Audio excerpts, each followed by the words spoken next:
Hello, everybody. It's always this funny moment right at the beginning where you're not sure if you're on your own, you're not. And I'm not on my own, and Clemmy's here. Hello, everyone. Just going to invite Clemmy into the chat.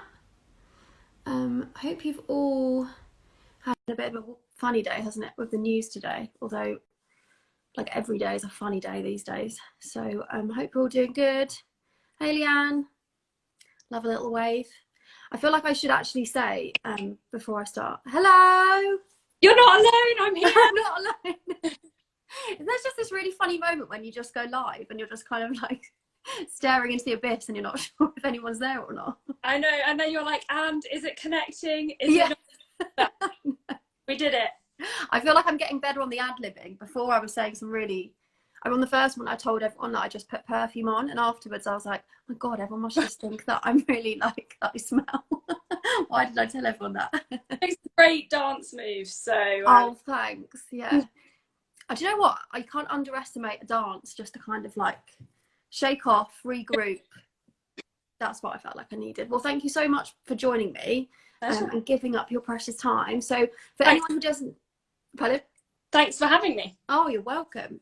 So for anyone who doesn't already know Clemmy, and hopefully you all do because she's fabulous, and if you don't follow her already, then you really should. Clemmy is a nutritional therapist, and she specialises in all things IBD. And she's also lived with ulcerative colitis for 21 years, is it now? 22 now, I think. 22 now. So you're in such a good position to offer, you know, all-round holistic approach and from your own experience. And Clemmy founded the NARM clinic, which is the nutrition and lifestyle medicine clinic. And her page is fabulous. Like, I love your myth busting series that you've been doing recently, which is something that we've chatted about before. So I guess to kind of just kick us off, I wondered if you could just kind of tell everyone why you founded your clinic and sort of why it was an important thing to do. Yeah, sure. So I guess it kind of has a bit of a backstory to it. So I, as you say, I've had ulcerative colitis for 22 years. I was diagnosed at age 9, had my colon removed at age 11, had a colostomy bag through my teenage years, and then had a J pouch construction at 18. And then kind of all that time, and then went to uni, then became quite unwell again, and no one could really work out what the problem was. And all the time that I was unwell, I was never given any advice as to what I should be eating. And in fact, I was actually told that diet wouldn't make any difference, which I know is something I see it loads with lots of the clients I work with, but you see it lots, just generally speaking to people with IBD. So I kind of lived my life accordingly. I basically just ate crap and just did whatever. And it wasn't until when I got unwell at uni and I then went and had tests done, and I thought I had pouchitis, and they just said, no, it's nothing. I think you just got IBS and just go on your way with it. And I then, it was actually my mum who said, like, she kind of has looked at like alternative routes and said, like, I think you should go and see a nutritional therapist to see whether they can do anything. And that experience was totally life-changing for me. She explained to me why some of the foods that I was eating might not be agreeing with me, and that I made the changes, and within 2 weeks I felt like a completely different person. And I was like, hang on a minute, there must be so many other people out there like me who've been told that diet doesn't make a difference, who are living a substandard quality of life and kind of just getting by and not feeling that great with their IBD. And I thought, okay, well, I want to like make that right. So I spent 3 years retraining and doing all the studies to become a nutritional therapist, and then set up the NARM clinic as a kind of result of that, to try and help as many people as I could with IBD who perhaps didn't know that what they ate and the way they live does have an impact on their condition. And my kind of Instagram page is all about raising awareness for that, but also making sure that the information out there is correct. And that people are getting the right information, because I know that it's something that we've spoken about before, and it's the reason why I do my myth busting, because there's so much false information out there. And yeah, I guess that's kind of the story. It's interesting, isn't it? Because I've heard from other people, and actually it's been the same for me.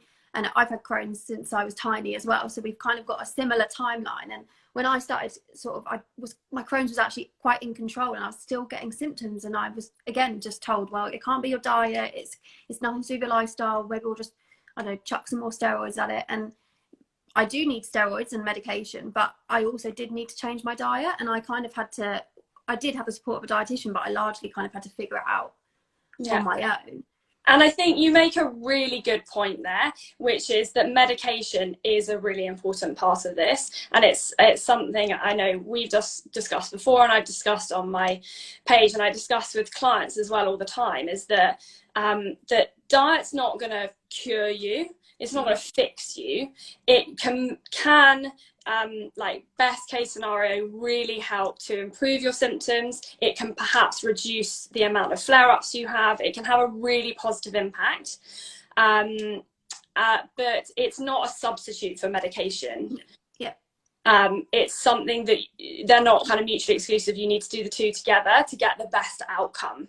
And yes, you do have experienced people, and perhaps some people watching might have had an experience of being able to come off their medication. And if you can do that, then great. But, or that's great for you if that's what you want to do. But actually, in my experience, most people need that medication as that kind of holding thing, and that you might be okay for months or even a year or two, but then eventually there will be a relapse, and then it potentially is harder to get under control. So I think the two are important to do together, and it's not. Yeah, absolutely. They do work in harmony together, don't they? Yeah. So we have had so many questions sent in, so I'm just going to launch straight into them because I want to be able to cover as much as we possibly can. And so I guess the first one that I got a lot when I put my sort of question box up is like, what is the best way to eat with IBD? Is there a best way to eat with IBD? It's a really good question, and one that I'm afraid doesn't have a straightforward answer. I guess first of all, it's important to say that, and everyone who has IBD listening to this will understand this, is that like everyone's experience with IBD is different, and so what condition you have, whether you have Crohn's or colitis, where that inflammation is, the severity of the inflammation, where you are in your journey. And then each individual person has different individual tolerances. And it's funny, I get so many like seemingly quite random things that people are like, I don't seem to tolerate that, but I can tolerate that, or I don't seem to tolerate that and tolerate that. So it is very, very individual. But we know that like for general health, so anyone who doesn't have inflammatory bowel disease, we know that looking at improving your diet and eating a nutritious and balanced diet is good for us. And I think arguably that is even more important in inflammatory bowel disease, because what you're putting in your mouth directly, it comes into contact with your intestines, which are inflamed or not or whatever, and the different reactions that happen when you eat. So certainly kind of focusing on getting all the nutrient components you need is really important, because also the nutrients that you eat are like provide information to your body. So in order to produce energy, even on a cellular level, we need B vitamins in order to do that, and we get those from the food that we eat. And our body's primary source of energy is carbohydrates, and we get that from the food that we eat. And also in terms of supporting growth and repair, particularly during periods of flare, actually having protein in our diet is really important. And again, we get that from the food that we eat. So I guess I'm kind of like, there's lots of different components there's not like one way that's definitely going to work for everyone. And I think that's clear when we look at the research, that there's not one diet that they say everyone should follow. But there are certainly, or there seem to be kind of patterns that appear. And again, like people's food choices depend a lot on their lifestyle as well. Like, do you not work and you have time to cook, or do you work part-time and you have a bit more time to cook, or do you work full-time, or do you work shift work? And I know, like, for example, you recently have been super busy with work and it makes it so much harder. So there's a lot that goes into deciding what the best way of eating is, but it's very individual. Yeah. Perhaps we'll cover some more of the kind of other components of it as we go through. Yeah, definitely. Such a good point. In different cultures too, and depending what food you eat or don't eat, and completely, it's so individual. There are so many factors. So I guess there isn't one size fits all, which just highlights one of the things I always say is that IBD is completely unique for every single one of us, and I guess that absolutely applies to nutrition and even lifestyle as well. Yeah, totally. And I think what's interesting in the kind of, I think that's the problem. And I asked a poll on my Instagram the other day about whether people get dietary advice from their gastroenterologist or consultant or not. Mm-hmm. The problem is that we don't have a prescribed diet that we can just give, like a medication that you say, take this and it will do this. With diet, because there are so many moving parts to it and so many different components, you can't say to like everyone do this and you'll have that outcome, because of the moving parts that come in with it. Yeah. And when you say those moving parts, what other kind of things would we be thinking about? So in terms of so the things I've covered about, like different likes, dislikes, also you are in your journey will depend on what you can tolerate. So for example, some people find that they don't tolerate things as well when they're going through periods of flare, but they tolerate more foods better when you're going through periods of remission. And like fiber seems to be a classic example there, but also dairy, it seems to be an example with quite a few people as well. And actually, interestingly, when we're looking at dairy, for example, it's something that in Crohn's disease, some people can find that they won't tolerate it when they're having a flare, but when they're in remission, they can. And that's interesting. It might be to do with basically a secondary lactose intolerance. So lactose is the sugar that you find in milk, and we produce an enzyme, so it's like a chemical compound that breaks that sugar down. We produce that in our small intestine, but when you've got Crohn's disease that affects the small intestine, it basically inflames the lining of the intestine, and it kind of prevents our body from being able to produce that enzyme. So you find it harder to then break down that lactose, so then it goes through undigested and then causes symptoms further down the line. But then when the mucosal lining heals during periods of remission, and it can then produce that enzyme again and can break down the lactose, then people find they can tolerate it better. Oh, that's interesting. Yeah. Because that actually brings me very nicely onto one of my other questions, which I get asked a lot because I eat gluten and dairy free, and that's something that I sort of discovered after I did the elemental liquid diet, which was a vehicle basically to get me into remission, and then you sort of reintroduce all your food groups. And I did that about 4 years ago now, and I hadn't actually been, or didn't know I was intolerant before that, which I probably was with hindsight, because when I cut them out it made such a massive difference. But so I get asked a lot, why gluten and dairy, and will that work for me? Like, should I cut out gluten and dairy? And obviously the answer is we're all completely different, but is there some correlation between gluten and dairy, like you just said, and IBD? This is such a good question, and it's one that comes up loads. So we'll, I guess, looking just one thing that you brought up, as you said, that I think was really interesting, is often you don't potentially realise that foods are causing problems if you're having regularly, because if you're having something that doesn't agree with you at every meal, it's really hard to pinpoint what that food is because you're having it so regularly. And then food it, then you kind of can see the symptom improvement. And then when you try and reintroduce, which again is a kind of important part of that, to definitely confirm that that food is a problem for you, then you again can experience the symptoms. And then you go like, wow, I can't believe I lived feeling that crap for That's it. I was like, wow, how did I live for this long like this? But you just get used to it with IBD, don't you? Yeah, you do. You do get used to that. Your kind of bar is lowered in terms of what's acceptable.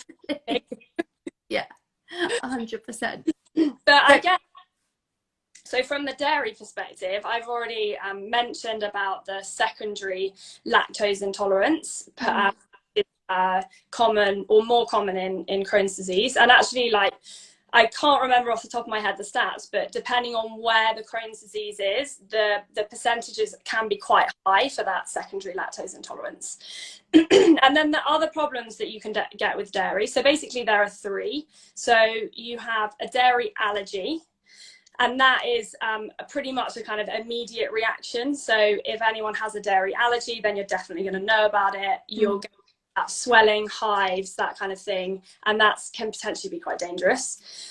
You have lactose intolerance, which is the inability, you either can't, so primary lactose intolerance is you can't actually produce that enzyme yourself. The secondary one is as a result of damage to the lining of the intestine. And interestingly, with primary lactose intolerance, your genetics and your heritage can actually play a part in that. So, for example, people of Asian origin often are find they have lactose intolerance more. So I think it's about 90% or something. So it's quite high. Yeah.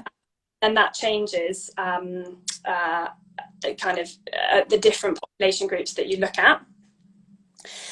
So again, that's inability to break down the enzyme, inability to produce the enzyme to break down the sugar in milk, and then that travels down the intestines and then causes problems like diarrhea and bloating and gas and things further down. And then the last one is a dairy intolerance, and it's not entirely clear cut. So you can test for dairy allergy and you can test for lactose intolerance, but you can't really test for dairy intolerance, and it's not really clear what that is. And maybe it's an intolerance to the protein, so the whey or the casein, which is the protein in those dairy products, which is a problem for some people. As I said, you can't test for it, but it is something that I see in clinic.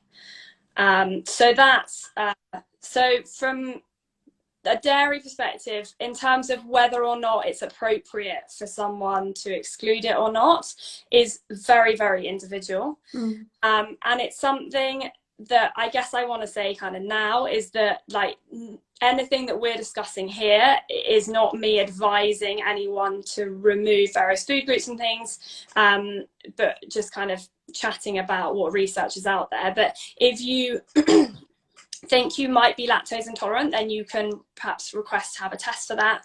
If you think you might be dairy intolerant and you do want to look at excluding that, then getting the help of someone to help you do that, so a dietitian, nutritionist, nutritional therapist, because dairy, if it forms quite a big part of your diet, which it does for lots of people, actually provides important nutrients. So it provides protein, it provides calcium, which is really important for our bones, and things like osteoporosis and osteopenia, so kind of brittle bones, is more common in people with IBD. And also other nutrients like vitamin D and B as well. So if you do look to exclude those kind of things, then you absolutely have to make sure that you're getting those nutrients from other places. And that's where things like dried milks and things are the right substitutes to have. But if you are looking at excluding things, then it's definitely important to check with a nutritionist or dietitian before you start doing that, so that you don't put yourself at risk of deficiencies, because we're already at risk of nutrient deficiencies when we have inflammatory bowel disease for various reasons. So it's important that kind of that's said, basically. And then that's kind of like a long-winded one, but going over to the gluten side of things, that's a really interesting one. And I guess like we'll look at, I'll explain a bit about the research. So do we have really good quality, conclusive research that shows that everyone with IBD should not be having gluten? No, we don't have that. But if we look at the evidence that we do have and the information that we have, so there are some observational trials. So that's looking at the patterns that people have in a certain population group. So asking people who have inflammatory bowel disease what their dietary patterns are. It seems to be that gluten is a problem for, I think the stat was kind of 60% of the people that they surveyed, and thought that gluten maybe made a difference. And I think even in like 30% of people, they said that they thought that it maybe had an impact on the amount of flares that they had. But again, observational studies, it's important to note, don't prove cause and effect. So it doesn't show you that gluten causes that flare. It just says that there's perhaps an association there. So we have that kind of information. In clinic, I see it quite a lot, but also when we look, if we take a step back and we look at all the diets that are being and have been researched for IBD, so look at things like the Crohn's disease exclusion diet, we look at the enteral nutrition formulas, we look at the Crohn's disease treat diet, we look at IBD, AID diet. There's kind of lots of different ones. I think there's about 10 or so. If we look at those, actually the majority of those exclude gluten. As part of what they do. So what that shows is that it's something I think that should be noted. I don't think necessarily that then everyone should be excluding that.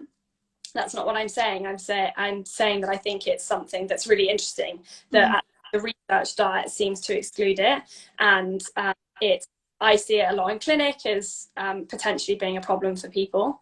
But again, when we're looking at gluten and gluten-containing food, so I think it's probably important to explain what they are. So wheat, rye, barley, it's basically gluten is a protein within those, and it's found in spelt as well, and those kind of things. So it's in pizzas, cakes, pastries, anything that's delicious probably has gluten in it. Yeah, that's so true. And often, and bread and those kind of things as well, which are often a mainstay in many people's diets, and actually provide important fiber.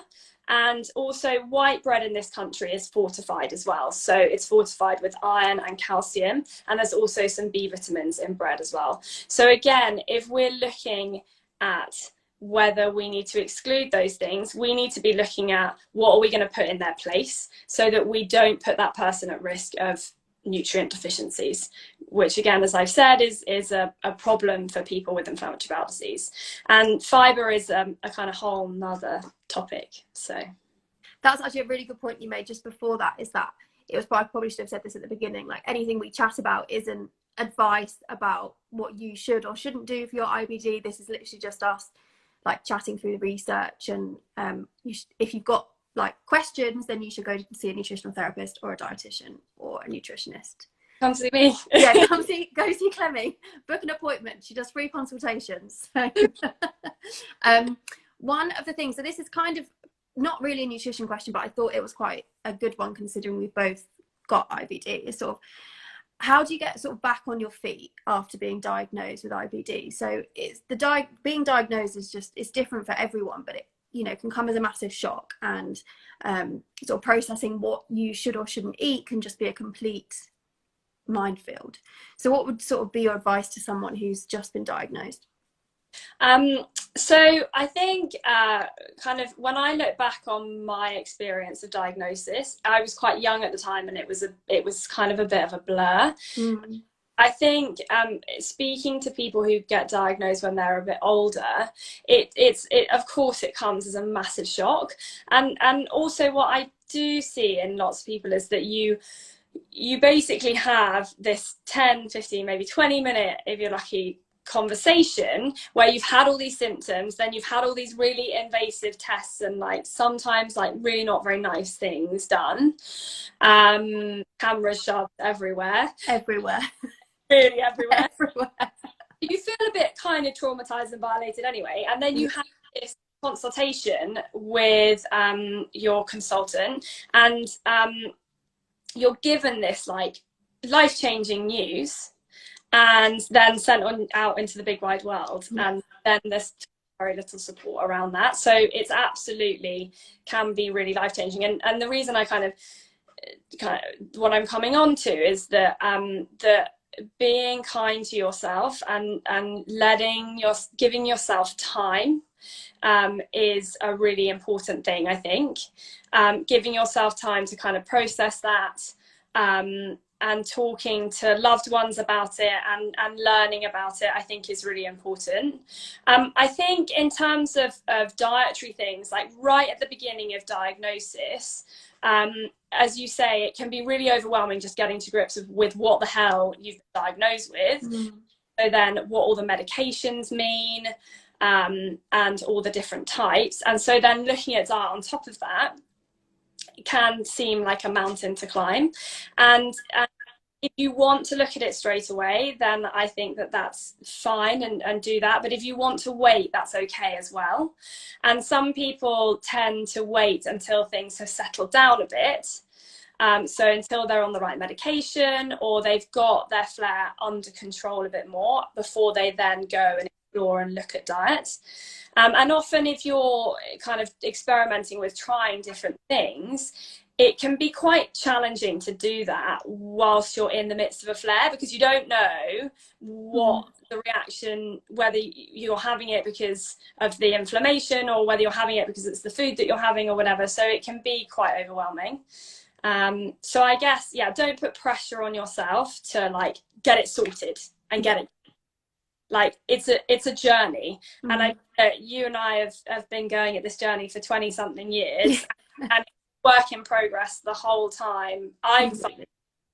And I think that you find as well that there's not a destination when it comes to inflammatory bowel disease. It's an ongoing thing that you have to live with, and whenever feels right for you to explore that option is the right thing for you, but don't feel kind of rushed. Yeah. And equally, I think you've made such a good point as well about don't be rushed also by what you see on the internet, because I feel like part of the reason you do your myth busting series is because there is a lot of conversation now about cures, and diet seems to be quite at the core of that. And I have seen, and I have had lots of people messaging me saying like they are finding these posts that are saying that diet cures IBD, and they've just been diagnosed and they're completely overwhelmed, and it kind of becomes like a place that they go to. And like you said, you don't feel like you need to be rushed by anyone. But it does bring me on to my question, because someone asked, obviously you've done your myth busting series and you asked lots of people to send in things that they've been told that would cure their IBD. So someone's asked, like, what's the wildest misconception about IBD or myth that you've ever heard? So I got a funny one the other day, actually. Was kale can regrow your colon. Regrow? I have actually covered it as a myth buster. Maybe I'll put it on like no. I mean, I don't even know, like some of the myths that come in, there's something there behind it. Like I even did one on worms the other day, and there is something that comes from, like absolutely it's good, but there is kind of there is a reason where but the kale can regrow your colon thing, I kind of struggle to find out. I just don't even understand where is that even, but it just doesn't, like it's not coming from. I think that's probably the craziest one. The other like slightly crazy ones that I've seen are things like at home coffee enemas and that kind of stuff. Yeah. Again, like no. Like no one, I don't think anyone should be doing enemas. And if you have inflammatory bowel disease, particularly not, no matter what any enema company tell you about what it will do, particularly the at-home ones, like you're at risk of rupturing your bowels. So like, just be a bit careful on that one. Yeah. And also, I don't know why anyone would voluntarily do an enema. Like, they are so horrendous. Like, there is literally nothing enjoyable about it. Yeah, it's bad enough when someone else is doing it when you're in hospital, or when you have to do it at home. Like, I went through a time where they were trying to get my inflammation under control, and I was doing like the home enemas, and God, they're so horrible. Oh, was it the foam ones? Oh, yeah, awful, absolutely awful. I think they're so hard to even keep in. I know that's quite graphic for a conversation like. I'm hoping everyone here has got IBD, and if they don't, then that's what we have to live with. So. Well, like, we're encouraging them to feel more confident about talking, or comfortable with talking about bowels and poo and stuff, which I think is something we need to all be a bit more comfortable with. But yeah, 100% agree. So I've actually got a couple of questions in this funky little question box, which I haven't actually used before. So let's have a look. So from Grumbling Gut, who was on my oh, this is cool, it pops up. Hey, that is that. Top foods to avoid to reduce bloating. Okay, this is this is pretty cool, this little box thing. I know, it's amazing. I've never used it before. So bloating is an interesting one, and it kind of it kind of depends on the this will be the preempt of most of my answers probably. It depends on the individual, and it depends what's causing that bloating. So it may be that there's inflammation there, and that's what's causing things to feel a bit uncomfortable. It may be that there are specific foods that might be causing that bloating. It may be that it's not to do with foods at all, and that perhaps it's stress related, or wearing really restrictive clothing that then feels uncomfortable. And generally people with IBS and IBD are generally more sensitive around our tummy area anyway. So there's kind of a few different things. So if we're going food wise, I would suggest that keeping a food diary is probably a best one. And I know that some people don't agree with food diaries, and some people do.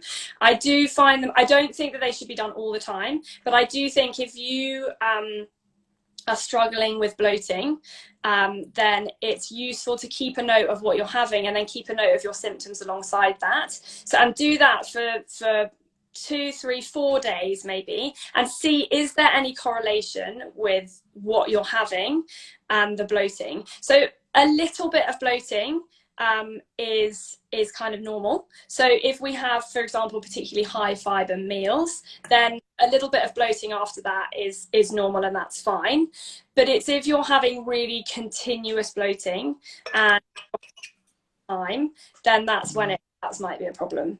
So I guess that doesn't like properly answer the question, because it's not like definitely these foods. The only thing that I guess we can, like I can say here, is that FODMAP foods are ones that generally in IBS seem to can cause bloating.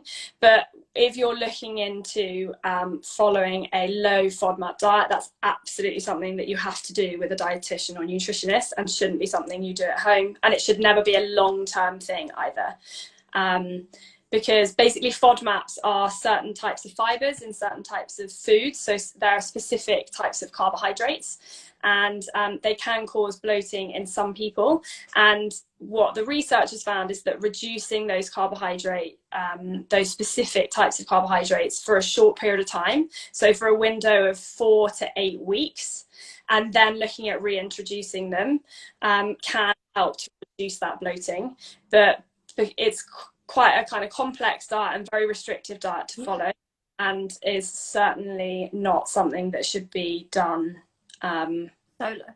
term. And actually, interestingly, there has been some research into low FODMAP diets for inflammatory bowel disease, which has shown that they may perhaps help to improve symptoms like bloating, but it doesn't seem to have an impact on inflammation and inflammatory markers.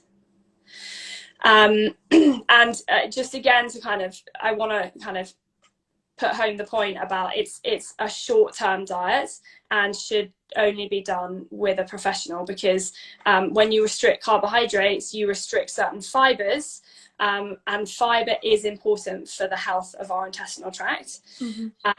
And basically long-term use of low FODMAP diets have shown that it can reduce a particular species of bacteria that's known to be beneficial and can help to support our health. And that's something that we don't want to do in the long term. So I know that was one question that I just spent 5 minutes answering. No, it's brilliant. It was a brilliant answer because you covered loads there. And as you can tell with all of these things, like nutrition and diet, it's not black and white. It's a million shades of grey in between. And it really depends on so many different things, and definitely getting help and support with that. If bloating is something that you're suffering with a lot, then, and I think we can often look, I'm going off on a bit of a tangent again. No, I love a tangent. We can often always think that it's food that's the culprit. And I see this a lot in IBS as well, is that people always think, what have I eaten? And and maybe that's causing an impact, but actually looking at other things that can impact bloating, like stress being a major one of them, I think is important for us to consider as well.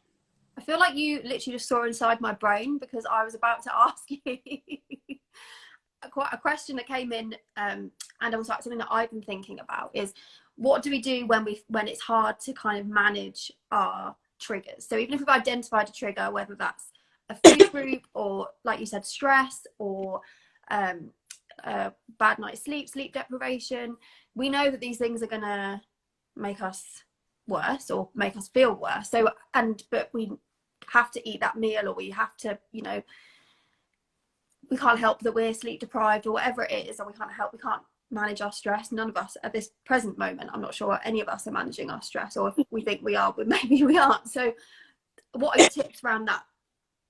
Yeah, so I think that's a really good question.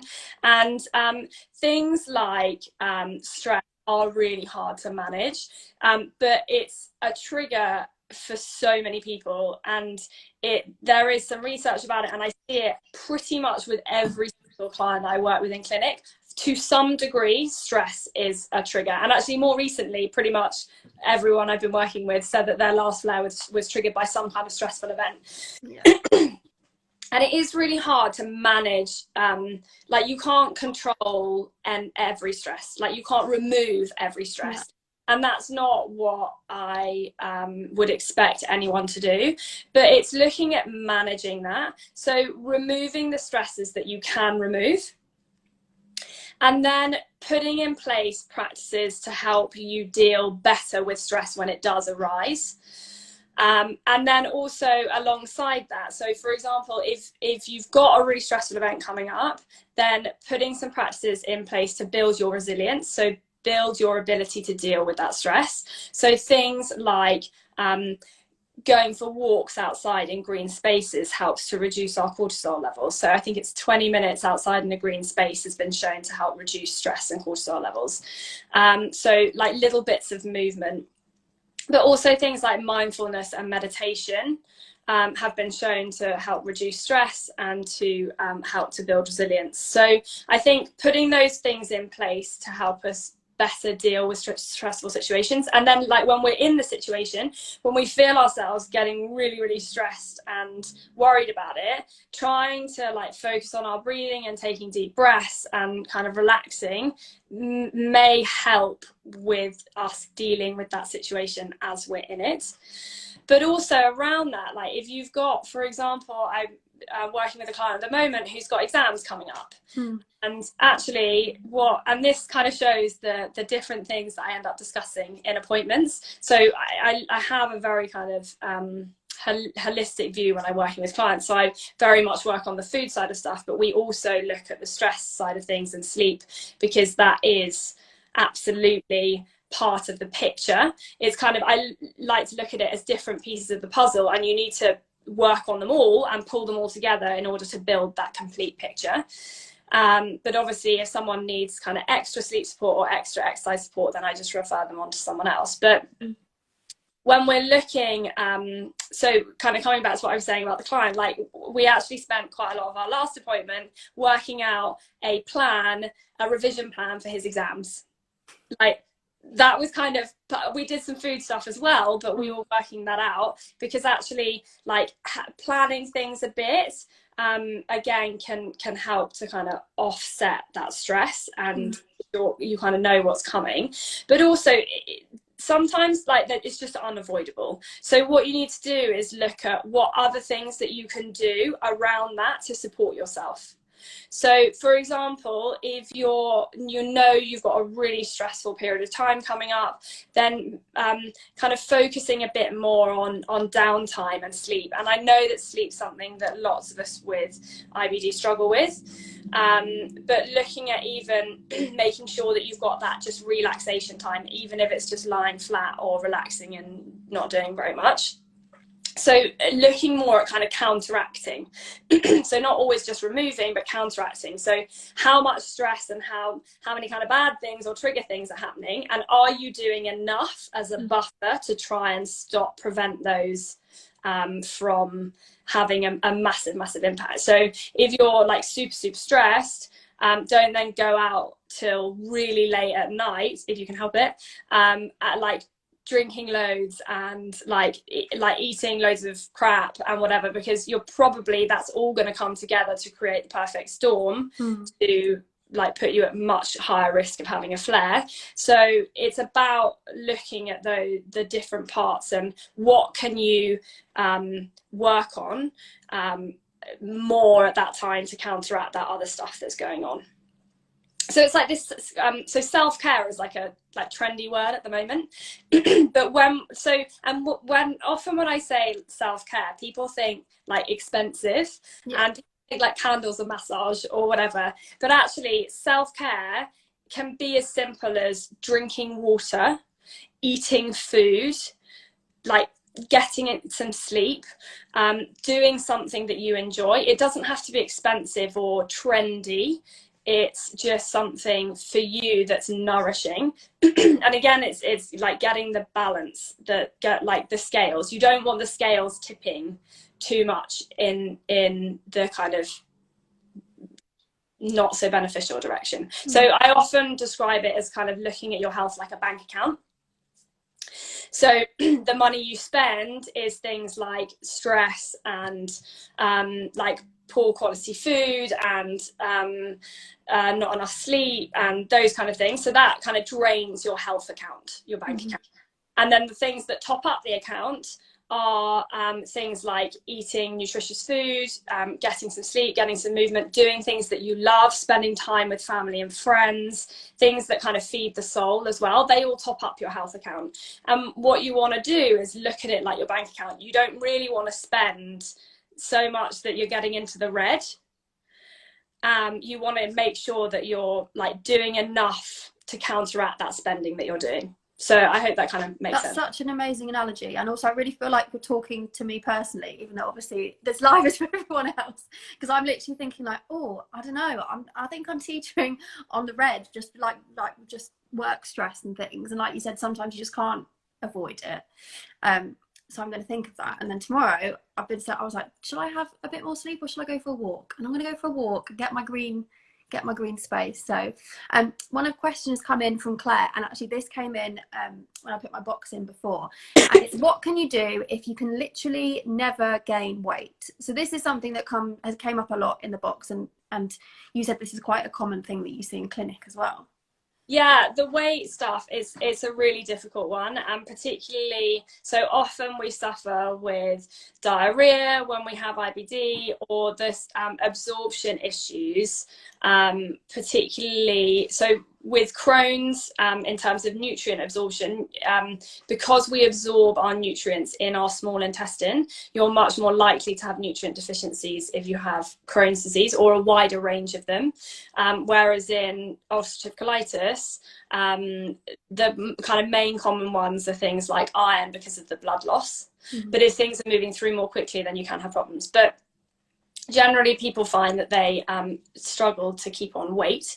So what can you do? So eating, it kind of depends on your appetite. Often people, so IBD can kind of mess up your hunger and satiety hormones as well. So it has not only an impact on kind of inflammation and stuff, but it kind of screws up your signaling and messaging internally as well.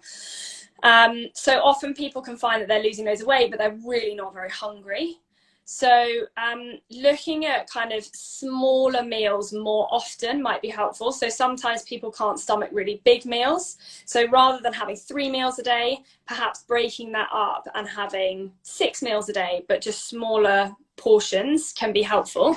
But also looking at the quality of the food that you're eating, and the kind of nutrient density of the food that you're eating.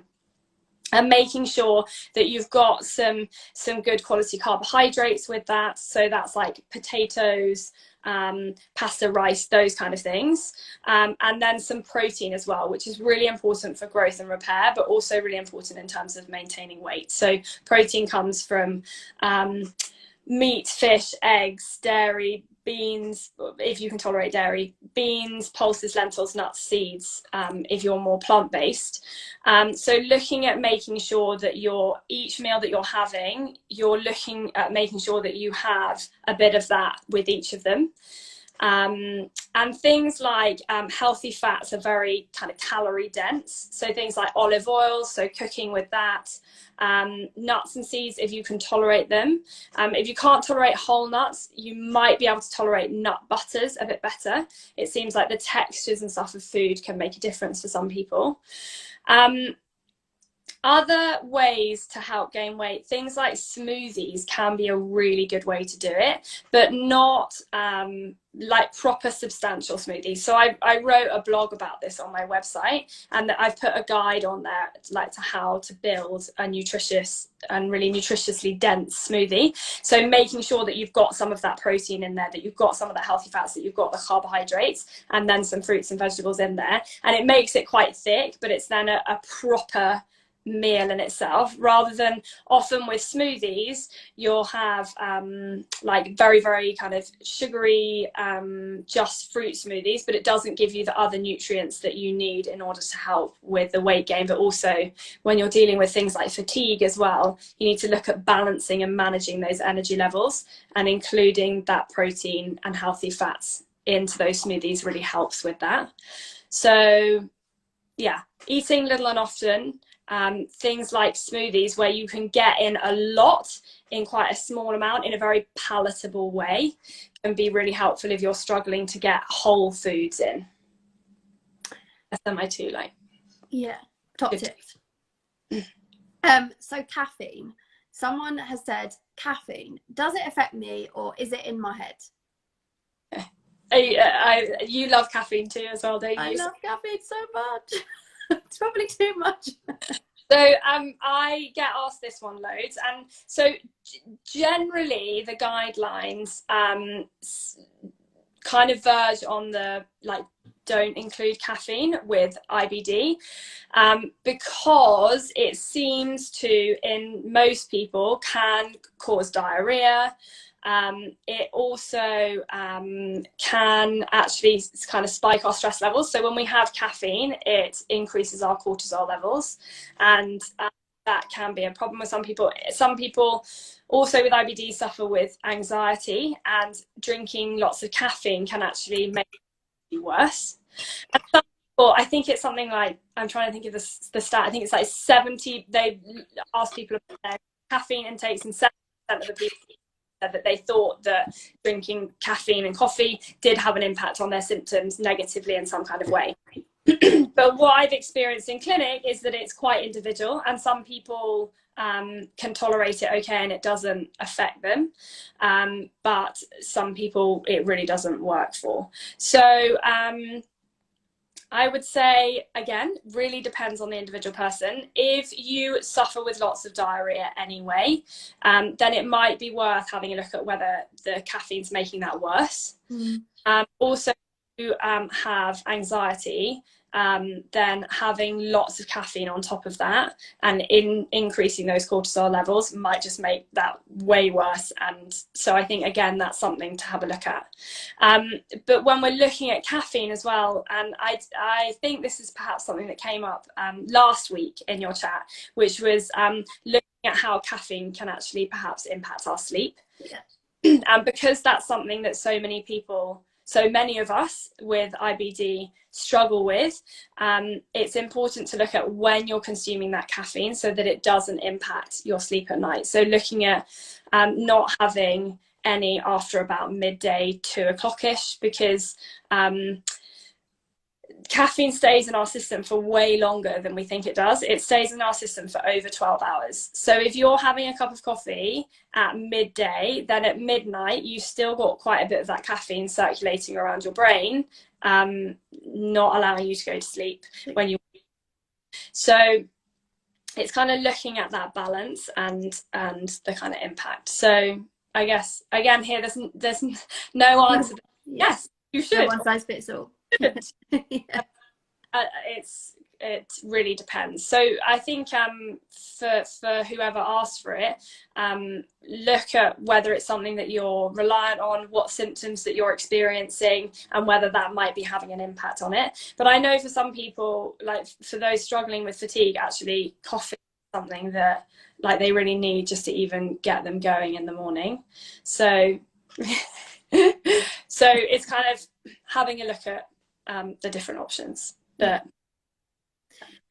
we've been chatting for 50 minutes, but I just wanted to squeeze in one more question, if that's okay. Yeah, go for it. That's fine. Okay, good.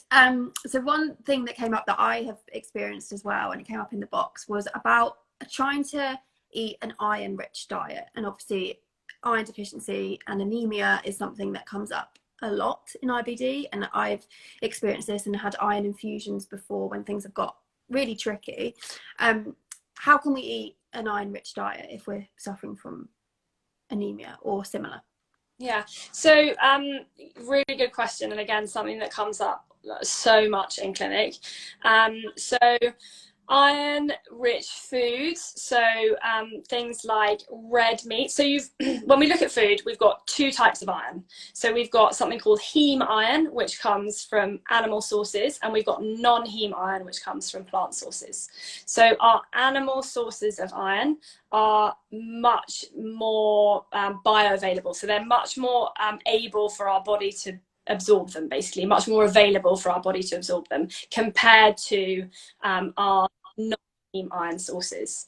So in terms of like the quality of iron, then looking at kind of meat, fish, eggs, and those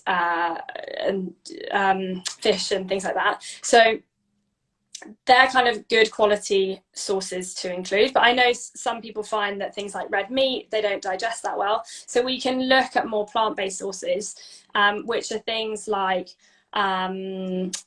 pulses. Again, some people don't tolerate like beans and pulses that well, but things like nuts and seeds as well, like dried fruit and seeds can be a good option. Now, when we're looking at helping the absorption, when we're eating those plant-based iron sources, we know that including vitamin C alongside that actually helps that absorption. So including vitamin C rich foods, and green leafy vegetables is another one as well. So like your broccoli and spinach and that kind of stuff contains iron. So having vitamin C rich foods alongside those ones actually helps the absorption, I think, by about 4-fold. So you can increase that availability for the iron absorption by including those vitamin C rich foods. And that's things like your fruits and vegetables, your peppers, that kind of stuff, orange juice, those kind of things, lemon, that kind of stuff. So from a food perspective, they're kind of the good options. But we know that, like, for example, in ulcerative colitis, when you're losing a lot of blood, actually that you might need some kind of supplemental support.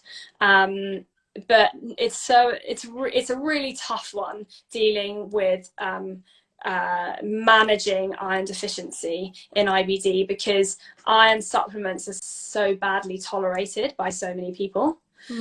So often they cause diarrhea or constipation or bloating or tummy aches, and they're not that well tolerated because we can only absorb a certain amount of iron at a time, and then that iron then moves through and then causes symptoms further down.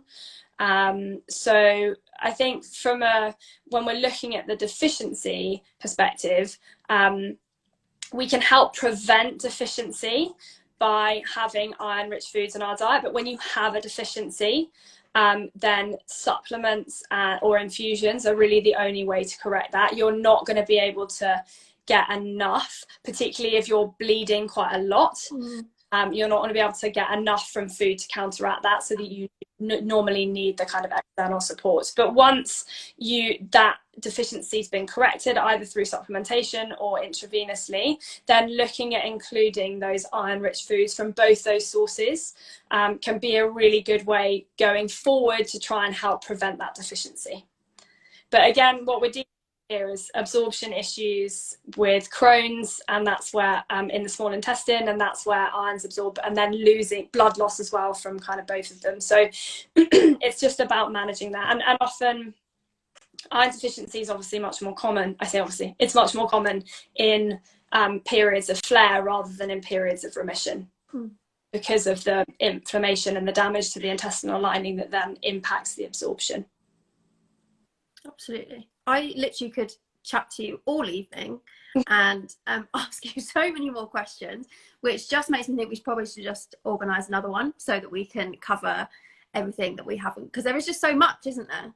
There's so much, and as you can see as I've talked through it, there's so much in this. It's all kind of dependent on each individual person, and it's never ever black and white. Completely. A million shades of grey, as you put it. You're up for another one, so yes, definitely.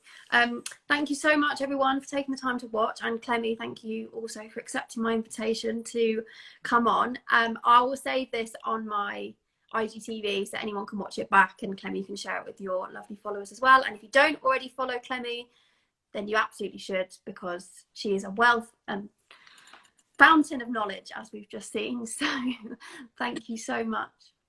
Well, thank you, and thanks everyone for joining, and yeah, thank you for inviting me to be on. As you can see, I'm super passionate about this topic, and I could talk about it all day. I love it, and I'm super passionate about making sure that people realise the importance of diet in IBD, and the fact that it can help improve our quality of life. So it's an important focus. Yeah, completely agree 1000%. I was about to say, hope you have a nice dinner, and then as I was saying it, I got distracted thinking about what I'm going to have for dinner. So it came out as a bit of a jumble, but yeah, I hope you have a lovely rest of the evening, and thank you everyone for joining. Thanks everyone, see you soon. Bye.